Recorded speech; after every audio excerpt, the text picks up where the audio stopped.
سہارا چاہیے سرکار زندگی کے لیے، تڑپ رہا ہوں مدینے کی حاضری کے لیے۔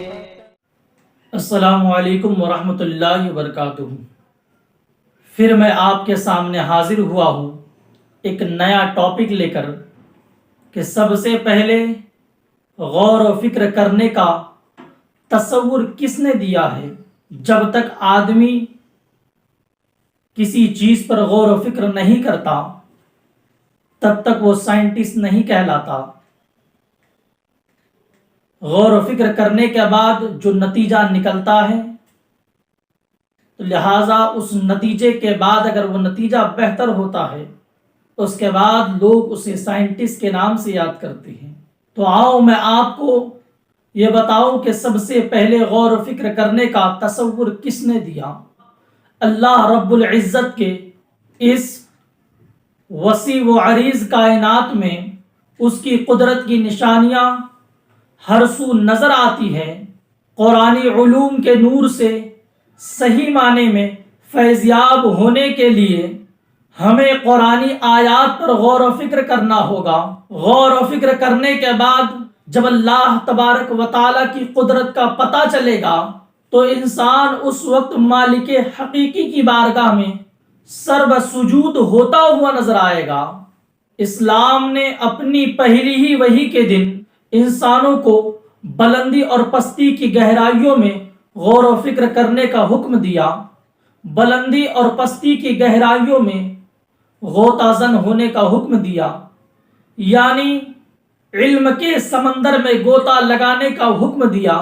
یہ اسلامی تعلیمات کا ہی فیض تھا کہ دنیا کی اجڑ ترین قوم عرب احکام اسلام کی تعلیمات کے بعد محض ایک ہی صدی کے اندر دنیا کی امامت اور پیشوائی کے حقدار ٹھہرے، اور دیکھتے ہی دیکھتے دنیا کو ایکسپیریمنٹ کی بنیاد عطا کی اور قرآن پاک کی تعلیمات کے زیر اثر سائنٹیفک میتھڈ کی بنیاد عطا کی، جس کی بدولت ہزار سالوں سے جاری سلسلہ علم انسانی نے عظیم کروٹ لی اور موجودہ صدی نے اس کا پھل پایا۔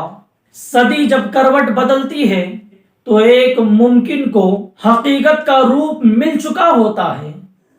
پچھلی نسل جن ترقی کی خواہش مند تھی، موجودہ نسل نے اسے کئی منزل پیچھے چھوڑ دیا ہے۔ سائنس کی تحقیقات نے آسمان اور زمین کی لاتعداد پوشیدہ حقائق انسان کے سامنے کھڑے کر رکھے ہیں۔ انسان پہلے جہالت کے اندھیرے میں ڈوبا ہوا تھا، جہالت کے اندھیرے میں غرق تھا، اپنی جہالت کو عظمت کی علامت سمجھ کر اس پر ناز کرتا تھا۔ اسلام کی آفاقی تعلیمات نے اس دور جاہلیت کا پردہ چاک کرتے ہوئے ہزارہا ایسے فطری ضوابط کو بے نقاب کیا جن کی صداقت پر دور حاضر کا سائنٹسٹ بھی محو حیرت ہے۔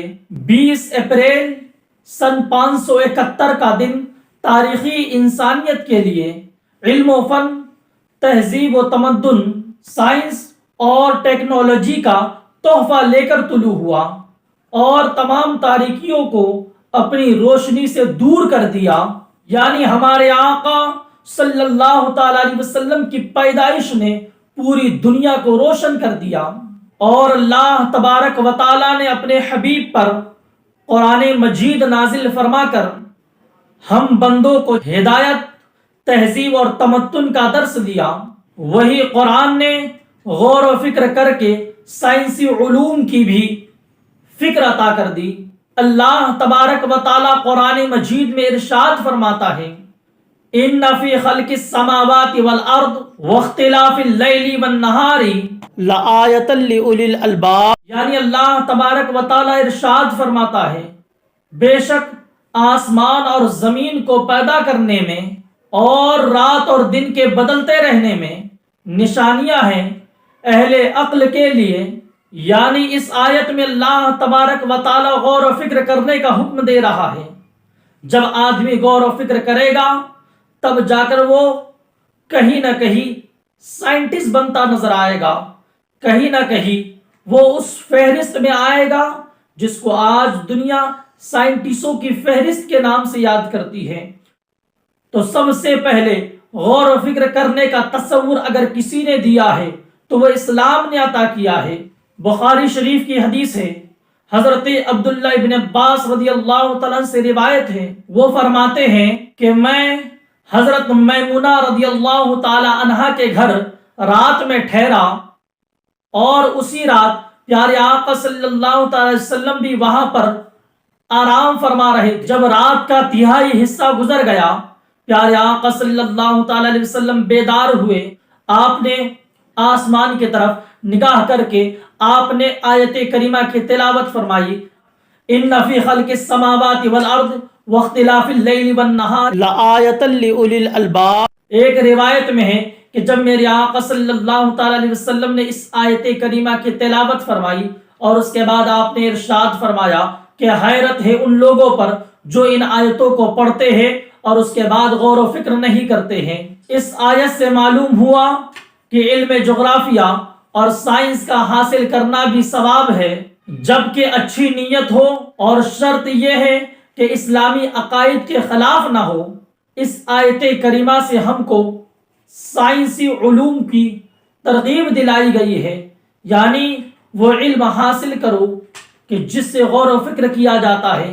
آسمانوں کا غور و فکر کرو، زمین کا غور و فکر کرو۔ جب آدمی غور و فکر کرتا ہے تو اللہ تبارک و تعالیٰ کی نشانیاں اس کے سامنے کھلتی نظر آتی ہے اور وہ فوراً اپنے سر کو اللہ کی بارگاہ میں جھکا دیتا ہے۔ معلوم یہ ہوا، پتہ یہ چلا کہ اسلام نے آج سے تقریباً 1400 سال پہلے ہی سائنسی علوم کی ترغیب عطا فرمائی ہے، غور و فکر کرنے کا حکم دیا ہے، اور سائنٹسٹ حضرات کچھ 16ویں صدی میں پیدا ہوئے، کچھ 17ویں صدی میں پیدا ہوئے، کچھ 18ویں صدی میں پیدا ہوئے، اور انہوں نے حیران کن چیزوں پر ریسرچ کیا اور اس کے نتائج سامنے لائے۔ لیکن ملت کے نوجوانوں، سب سے پہلے اگر غور و فکر کرنے کا تصور اگر کسی نے دیا ہے، سائنٹسٹ بننے کا تصور اگر کسی نے دیا ہے تو وہ قرآن نے دیا ہے۔ یقیناً جب آپ تفسیر پڑھیں گے تو آپ کو پتا چلے گا سب سے پہلے اسلام ہی نے سائنس کا تصور عطا کیا ہے۔ اللہ تبارک و تعالیٰ کی بارگاہ میں دعا ہے کہ ہم سب کو صحیح معنی میں علم نافع عطا فرمائے اور اسلامی عقائد کے تحت ہمارے عقائد کو درست عطا فرمائے۔ وما علینا الا البلاغ۔ السلام علیکم ورحمۃ اللہ وبرکاتہ۔